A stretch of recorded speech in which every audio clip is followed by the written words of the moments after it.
God, have you ever been touched by depression?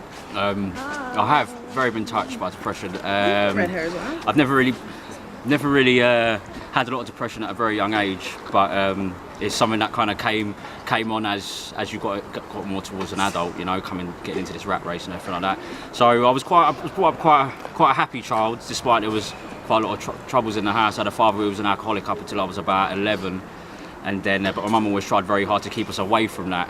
But obviously it blew over and we had to go to counselling. But I remember sitting in a counselling session and they were asking me exactly the question you're asking me now.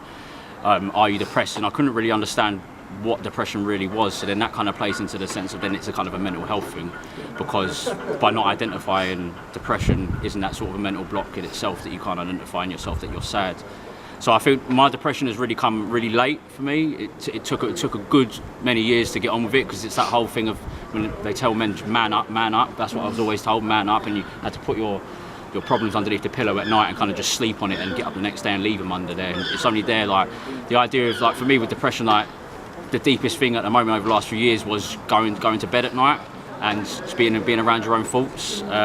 That's why I gathered an alcoholic addiction and a cocaine addiction from being too scared to go to sleep to your own thoughts. So you'd blank yourself out through taking drugs and drink, really.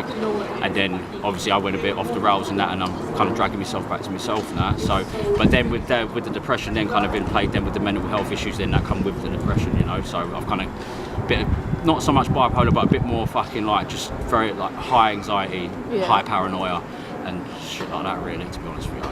And do you think that the university has done enough? I wouldn't really know because I'm fucking never here, but as I know the way infrastructures kind of work, they only work to an extent.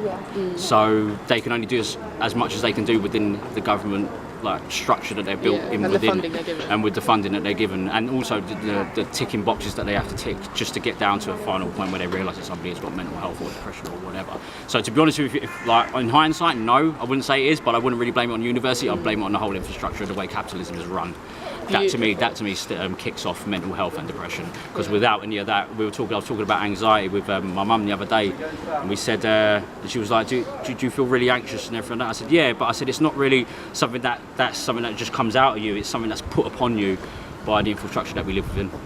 That's what I believe.